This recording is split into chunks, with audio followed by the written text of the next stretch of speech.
Everyone, मैं नमित आप सबका वेलकम करती हूँ कॉमर्स हरिकेन्स पर।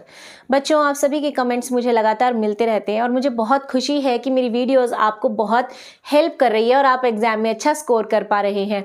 आपके कमेंट्स मुझे मोटिवेशन देते हैं कि मैं और अच्छी अच्छी वीडियोज़ आपके लिए लेकर आऊँ। कुछ कॉमन क्वेश्चंस हैं जो मुझसे व्यूवर्स पूछते हैं, जैसे कि वो कमेंट सेक्शन में अपनी यूनिवर्सिटी का नेम लिखकर पूछते हैं कि मैम क्या हमारी यूनिवर्सिटी में ये वाले जो टॉपिक्स आप करवा रहे हो ये सेम है, क्या हम इन टॉपिक्स को प्रिपेयर कर लें, हमें एग्जाम में अच्छे मार्क्स मिल जाएंगे क्या।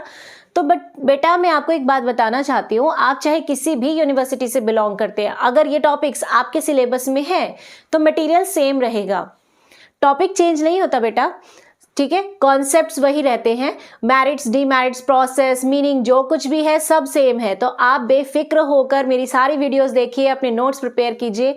जो मटेरियल मैं आपको प्रोवाइड करवा रही हूँ ये बिल्कुल एक्यूरेट है और आप एग्जाम में अगर इन पॉइंट्स को लिख रहेंगे तो डेफिनेटली आपको अच्छे मार्क्स मिलेंगे। तो घबराना तो बिल्कुल भी नहीं है, मैं हूँ ना आपकी मदद के लिए। और आज जो टॉपिक हम करने जा रहे हैं वो है जॉब एनालिसिस के problems and limitations. Job analysis क्या होता है ये हमने प्रीवियस वीडियोस में देखा ही है। इसकी मैरिट्स के बारे में, प्रोसेस के बारे में भी हमने डिस्कस किया। आप जरूर देखिएगा वो वीडियोस, लिंक डिस्क्रिप्शन में आपको मिल जाएगा।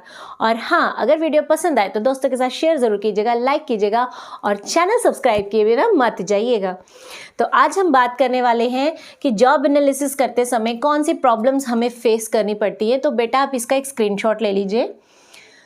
फर्स्ट पॉइंट है lack of support from top management, यानी कि टॉप मैनेजमेंट क्या करता है, एक एनालिसिस्ट को अपॉइंट कर देता है। वो बोलता है कि भाई आप जॉब एनालिसिस करेंगे, वो उसको रिसोर्सेज प्रोवाइड कर देते हैं और बजट उसे बता देते हैं। उसके बाद टॉप मैनेजमेंट सोचती है कि हमारा काम तो खत्म है, अब आगे का सारा काम वो खुद देखे, वो उसका हेडेक है, ठीक है। उसका किसका, जो पर्सन एनालाइज करने वाला है, ठीक है। तो टॉप मैनेजमेंट कोई एक्स्ट्रा वर्कलोड नहीं लेती, उस पर्सन के साथ कोऑपरेट नहीं करती। अगर कोई डेटा या इन्फॉर्मेशन उसे चाहिए वो नहीं प्रोवाइड करते। वो कहते हैं कि भाई हमने तुझे काम सौंप दिया, पैसा तुझे दे दिया, अब आगे तू देख, ठीक है। Second, lack of cooperation from employees. Data analyse करने के लिए या जॉब को एनालाइज करने के लिए हमारे पास इंफॉर्मेशन होनी चाहिए और ये इंफॉर्मेशन कलेक्ट की जाती है एम्प्लॉइज से डिफरेंट मैथड्स के थ्रू। अब कई बार एम्प्लॉयज़ जो है वो एक्यूरेट इन्फॉर्मेशन प्रोवाइड ही नहीं करते, क्योंकि उनके मन में ये डर रहता है कि अगर मैंने कोई ऐसी बात बोल दी जो कंपनी के खिलाफ है तो हो सकता है कि फ्यूचर में मेरी जॉब चली जाए, ठीक है। तो वो सही डेटा प्रोवाइड नहीं करते, जिससे हमें प्रॉपर जॉब एनालिसिस करने में प्रॉब्लम आती है। Third, single method.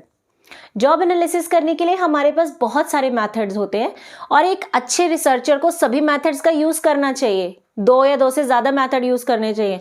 बट होता क्या है, टाइम की शॉर्टेज होने की वजह से और बजट कम होने की वजह से एनालिसिस करने वाला सिंगल मेथड के थ्रू डेटा को, जॉब को एनालाइज कर लेता है, जिससे एक्यूरेट रिजल्ट्स नहीं आते। नेक्स्ट, लैक ऑफ ट्रेनिंग या मोटिवेशन। जॉब एनालिसिस करने वाले पर्सन को प्रॉपर ट्रेनिंग नहीं दी जाती और उसे प्रॉपर मोटिवेशन नहीं दिया जाता, जिस वजह से वो अच्छे से काम नहीं कर पाता। Next, biasness of job analysis. Biasness का मतलब होता है भेदभाव करना, ठीक है। तो जो पर्सन जॉब को एनालाइज कर रहा है वो कई बार बायस हो जाता है। जिस पोस्ट को वो ज़्यादा इंपॉर्टेंट समझता है वो उसके बारे में तो कंप्लीट रिसर्च करता है, लेकिन जिस पोस्ट को वो ज़्यादा इंपॉर्टेंट नहीं समझता वो उसका जॉब एनालिसिस प्रॉपर से तरीके से नहीं करता, जिससे कि कंपनी को एक्यूरेट रिजल्ट नहीं मिलते, ठीक है। नेक्स्ट है insufficient time and resources. Job analysis करने के लिए हमें बहुत सारा टाइम चाहिए होता है, ये कोई 1 या 2 दिन का काम नहीं है। इसमें हमें बहुत से एम्प्लॉय से मिलना पड़ता है, डेटा कलेक्ट करना पड़ता है, फिर उनको रिसर्च करना पड़ता है, उसको रीडिज़ाइन करना पड़ता है। तो इन सब चीज़ों में बहुत समय जाता है और बहुत रिसोर्सेज की भी रिक्वायरमेंट होती है और कंपनीज इतना टाइम या रिसोर्सेज प्रोवाइड करना ही नहीं चाहती, जिस वजह से जॉब एनालिसिस प्रॉपरली नहीं हो पाता। नेक्स्ट है लैक ऑफ रिकॉग्निशन। रिकॉग्निशन का मतलब होता है पहचान, ठीक है, या किसी के काम को अप्रिशिएट करना। तो जॉब एनालिसिस करते समय जब कोई पर्सन प्रॉपर तरीके से रिसर्च करता है तो ऑब्वियसली उसे एक्सपेक्टेशन होती है कि उसके रिजल्ट्स जब वो प्रेजेंट करेगा तो टॉप मैनेजमेंट उसे अप्रिशिएट करे, उसे अच्छा कमीशन दे या फिर उसके काम को सराहे।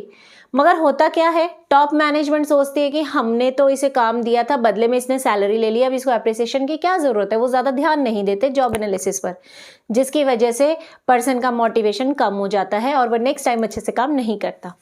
Next, distortion of activities. Distortion का मतलब होता है तोड़ मरोड़ के कोई चीज़ प्रेजेंट करना। तो कई बार क्या होता है कि एम्प्लॉय जो है वो अपनी एक्टिविटीज़ को छुपा लेता है। मतलब मैं समझाती हूँ, जैसे कि सपोज मैं एक रिसर्च एनालिसिस्ट हूँ, मैं जॉब एनालाइज करने जा रही हूँ, मैंने एम्प्लॉयज़ के साथ बैठकर डिस्कशन किया, डेटा कलेक्ट किया। एक एम्प्लॉय ऐसा है जिसने अपनी सभी एक्टिविटीज़ मुझे नहीं बताई। उसने मुझे ये नहीं बताया कि उसकी जॉब में क्या क्या परफॉर्मेंस उसे करनी चाहिए या इन फ्यूचर क्या क्या परफॉर्मेंस और कर सकते हैं। ऐसा वो क्यों करता है? उसे ये लगता है कि अगर मैंने सारी एक्टिविटीज़ बता दी तो वो सारी एक्टिविटीज़ मुझे करनी पड़ेंगी, मेरा वर्कलोड बढ़ जाएगा, तो बेटर है कि मैं कुछ एक्टिविटीज़ को छुपा लूँ। वो प्रॉपर इन्फॉर्मेशन प्रोवाइड नहीं करता, जिस वजह से सही तरीके से जॉब एनालिसिस नहीं हो पाता। तो इसी के साथ हमारा ये टॉपिक यहीं ख़त्म होता है। अगर कोई डाउट है तो कमेंट सेक्शन में ज़रूर पूछिएगा। वीडियो कैसी लगी बताइएगा। Bye, have a good day.